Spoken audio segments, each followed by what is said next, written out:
شروع اللہ کے نام سے جو بڑا مہربان نہایت رحم والا ہے۔ اور ہم نے موسیٰ سے 40 راتوں کا وعدہ کیا، پھر تم نے اس کے بعد بچڑا پوجنا شروع کر دیا اور ظالم بن گئے، لیکن ہم نے باوجود اس کے پھر بھی تمہیں معاف کر دیا تاکہ تم شکر کرو۔ اور ہم نے موسیٰ کو تمہاری ہدایت کے لیے کتاب اور معجزے عطا فرمائے۔ جب موسیٰ نے اپنی قوم سے کہا کہ اے میری قوم، بچڑے کو معبود بنا کر تم نے اپنی جانوں پر ظلم کیا ہے، اب تم اپنے پیدا کرنے والے کی طرف رجوع کرو، اپنے کو آپس میں قتل کرو، تمہاری بہتری اللہ تعالیٰ کے نزدیک اسی میں ہے۔ تو اس نے تمہاری توبہ قبول کی، وہ توبہ قبول کرنے والا اور رحم و کرم کرنے والا ہے۔ اور تم اسے بھی یاد کرو جب تم نے موسیٰ سے کہا تھا کہ جب تک ہم اپنے رب کو سامنے نہ دیکھ لیں ہرگز ایمان نہ لائیں گے، جس کی سزا تم پر تمہارے دیکھتے ہوئے بجلی گری، لیکن پھر اس لیے کہ تم شکر گزاری کرو اس موت کے بعد بھی ہم نے تمہیں زندہ کر دیا، اور ہم نے تم پر بادل کا سایہ کیا اور تم پر من و سلوہ اتارا،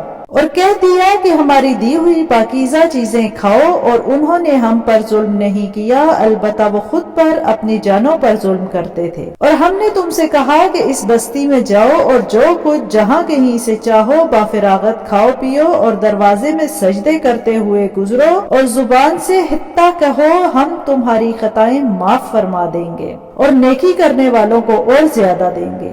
پھر ان ظالموں نے اس بات کی جو ان سے کہی گئی تھی بدل ڈالی، ہم نے بھی ان ظالموں پر ان کے فسق اور نافرمانی کی وجہ سے آسمانی عذاب نازل کیا۔ اور جب موسیٰ نے اپنی قوم کے لیے پانی مانگا تو ہم نے کہا کہ اپنی لاٹھی پتھر پر مارو، جس سے 12 چشمے پھوٹ نکلے، ہر گروہ نے اپنا چشمہ پہچان لیا۔ اور ہم نے کہہ دیا کہ اللہ تعالیٰ کا رزق کھاؤ اور پیو اور زمین میں فساد نہ کرتے پھرو۔ اور جب تم نے کہا اے موسیٰ ہم سے ایک ہی قسم کے کھانے پر ہرگز صبر نہ ہو سکے گا، اس لیے اپنے رب سے دعا کیجئے کہ وہ ہمیں زمین کی پیداوار 7 ککڑی، گیہوں، مسور اور پیاز دے۔ آپ نے فرمایا بہتر چیز کے بدلے ادنا چیز کیوں طلب کرتے ہو؟ اچھا شہر میں جاؤ، وہاں تمہاری چاہت کی یہ سب چیزیں ملیں گی۔ ان پر ذلت اور مسکینی ڈال دی گئی اور اللہ کا غضب لے کر وہ لوٹے، یہ اس لیے کہ وہ اللہ تعالیٰ کی آیتوں کے ساتھ کفر کرتے تھے اور نبیوں کو ناحق قتل کرتے تھے۔ یہ ان کی نافرمانیوں اور زیادتیوں کا نتیجہ ہے۔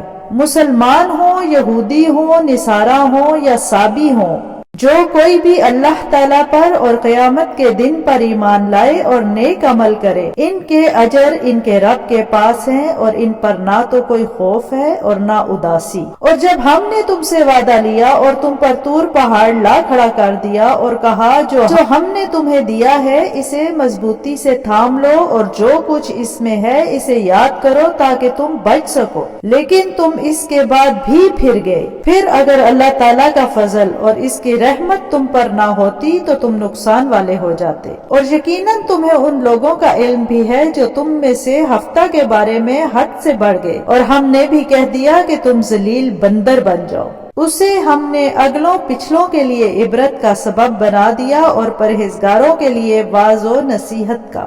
اور موسیٰ نے جب اپنی قوم سے کہا کہ اللہ تعالیٰ تمہیں ایک گائے ذبح کرنے کا حکم دیتا ہے تو انہوں نے کہا ہم سے مذاق کیوں کرتے ہو؟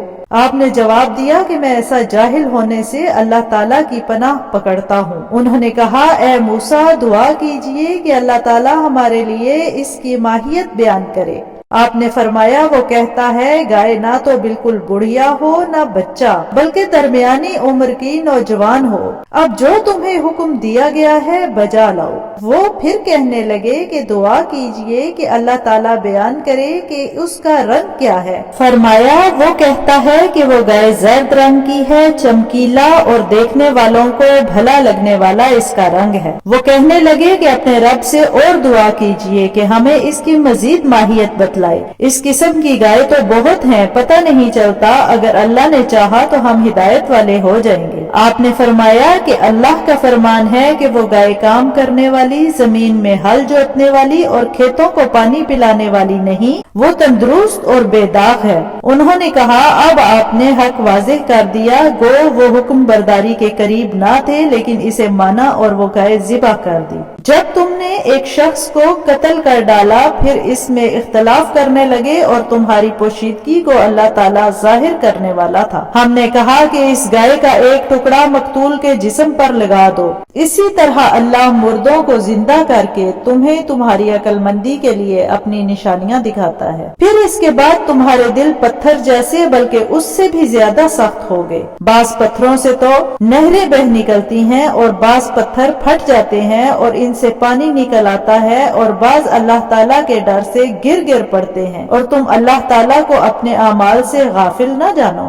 مسلمانوں، کیا تمہاری خواہش ہے کہ یہ لوگ ایماندار بن جائیں، حالانکہ ان میں ایسے لوگ بھی جو کلام اللہ کو سن کر عقل و علم والے ہوتے ہوئے پھر بھی بدل ڈالا کرتے ہیں۔ جب ایمان والوں سے ملتے ہیں تو اپنی ایمانداری ظاہر کرتے ہیں، اور جب آپس میں ملتے ہیں تو کہتے ہیں کہ مسلمانوں کو کیوں وہ باتیں پہنچاتے ہو جو اللہ تعالیٰ نے تمہیں سکھائی ہیں؟ کیا جانتے نہیں کہ یہ تو اللہ تعالیٰ کے پاس تم پر ان کی حجت ہو جائے گی؟ کیا یہ نہیں جانتے کہ اللہ تعالیٰ ان کی پوشیدگی اور ظاہر داری سب کو جانتا ہے؟